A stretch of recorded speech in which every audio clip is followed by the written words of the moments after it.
नमस्ते और स्वागत है द स्पिरिचुअल स्पेस में। अगर आपने कभी भी टैरो के बारे में सुना है और आपके मन में सवाल आया है कि क्या टैरो फ्यूचर प्रिडिक्ट करता है, क्या टैरो कोई मैजिक है या एनर्जी का एक्चुअल मीनिंग क्या है, तो ये वीडियो आपके लिए है। सबसे पहले एक बात क्लियर करते हैं, टैरो फ्यूचर की कोई फिक्स प्रिडिक्शंस नहीं बताता। वो हमेशा ही आपको उन पॉसिबिलिटीज़, पैटर्न्स और एनर्जी को दिखाता है जो इस समय हमारी लाइफ में एक्टिव हो सकती हैं। इसे ऐसे समझिए, जैसे वेदर फॉरकास्ट हमें बताता है कि बारिश होने की पॉसिबिलिटीज़ है, लेकिन बारिश होगी या नहीं ये कोई फैक्टर्स पर डिपेंड करता है। उसी तरह टैरो भी फ्यूचर को फिक्स नहीं करता, बल्कि हमें करंट एनर्जीज और पॉसिबल डायरेक्शंस के बारे में अवेयर करता है। अब आपके मन में आ रहा होगा कि एनर्जीज क्या है, बट उससे पहले मैं आपको टैरो डेक दिखाना चाहती हूँ। टैरो होता क्या है? तो अगर आपने कभी भी टैरो नहीं देखा, नहीं सुना, तो these are some cards, they are 78 cards. ये आपकी मदद करते हैं आपके जीवन में क्लैरिटी लाने के लिए और आपको अवेयर करने के लिए। तो अब बात करते हैं कि एनर्जी क्या है। तो सबसे पहले जानते हैं कि जब हम एनर्जी शब्द सुनते हैं ना, तो कई बार हमें बहुत कॉम्प्लिकेटेड या मिस्टीरियस सा लगता है। लोगों ने इसको बहुत कॉम्प्लिकेटेड बना भी दिया है। देखिए, एनर्जी क्या है? आपके थॉट, इमोशन, बिलीफ और इंटेंशन मिलकर एक एनर्जी क्रिएट करते हैं। जब आप हैप्पी होते हैं, होपफुल होते हैं या इंस्पायर्ड फील करते हैं तो एक अलग एनर्जी होती है। आप बहुत खुश रहते हैं, जॉयफुल रहते हैं।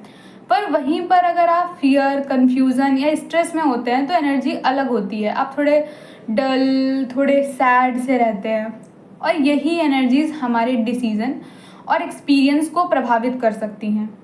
टैरो वास्तव में क्या है, अगर ये जानना है तो सबसे पहले देखिए, टैरो एक tool for guidance and self reflection है। सेल्फ रिफ्लेक्शन का मतलब होता है जब आपके जीवन में कुछ चल रहा है, सही या गलत, उसको क्लियरली जानना सेल्फ रिफ्लेक्शन कहलाता है। तो सबसे पहले, कई बार हमें लगता है कि हमें आंसर बाहर से मिलेंगे, हमें सारे आंसर्स बाहर से चाहिए, पर ऐसा होता नहीं है। मोस्ट ऑफ द टाइम हमारे सारे आंसर हमारे खुद के अंदर होते हैं। ये जो टैरो है ना, ये हमारी करंट सिचुएशन को एक नए पर्सपेक्टिव से दिखाने में हमारी मदद करता है।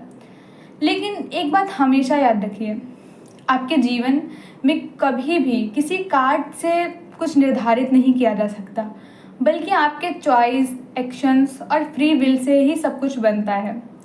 कार्ड सिर्फ पॉसिबिलिटीज़ दिखाते हैं, डिसीजन हमेशा आपका होता है। द स्पिरिचुअल स्पेस बनाने का मेरा उद्देश्य किसी को डराना, कंफ्यूज करना या किसी पर डिपेंड बनाना बिल्कुल भी नहीं है।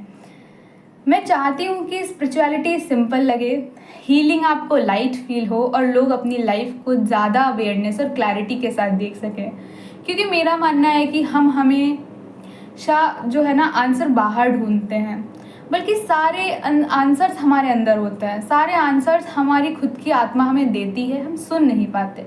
इन सब चीज़ों को अच्छा करने के लिए ना आपको स्पिरिचुअली स्ट्रांग होना बहुत ज़रूरी है, और ये स्पिरिचुअली स्ट्रांग होना बहुत टफ नहीं है।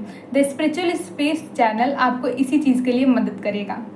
हमें बस एक जेंटल गाइडेंस और एक पर्सपेक्टिव चाहिए होता है, हमेशा अपने आप को क्लैरिटी में लाने के लिए। तो जब भी कभी आप टैरो रीडिंग्स लें तो उसे ऐसे देखें कि वो आपको क्लैरिटी और नया पर्सपेक्टिव देगा, ना कि आपको डराएगा और कुछ आपका फ्यूचर प्रेडिक्ट कर देगा। जब भी आप कोई टैरो रीडिंग देखते हैं तो हमेशा याद रखो कि tarot is a tool, not a rule. ये आपकी जर्नी को समझने में मदद कर सकता है, लेकिन आपकी रियलिटी और डिसीजंस और एक्शंस ये नहीं बनाता, वो आप ही खुद बनाते हैं। तो सबसे पहले तो ये क्लियर हुआ कि टैरो कोई डरावना सा, कुछ स्कैरी, कुछ ऐसा नहीं है जो आपको कुछ बदल के रख देगा, मतलब आप नहीं चाहते वैसा कुछ कर देगा। ये सिर्फ आपके एक्शंस के बारे में बताता है, आप क्या कर रहे हैं, आप जो कर रहे हैं वो सही है कि नहीं है, या आपके एक्शंस का रिजल्ट क्या होगा, ये टैरो बताता है। अगर ये वीडियो आपको हेल्पफुल लगे तो चैनल को लाइक, शेयर एंड सब्सक्राइब करना ना भूलें, और हमेशा याद रखें, the light you are searching for is already within you. आपने आप पर विश्वास रखिए, अपनी जर्नी पर विश्वास रखिए और ग्रोथ के लिए खुले रहिए। Love, light and clarity. मैं आपसे अगली वीडियो में मिलूँगी। नमस्ते।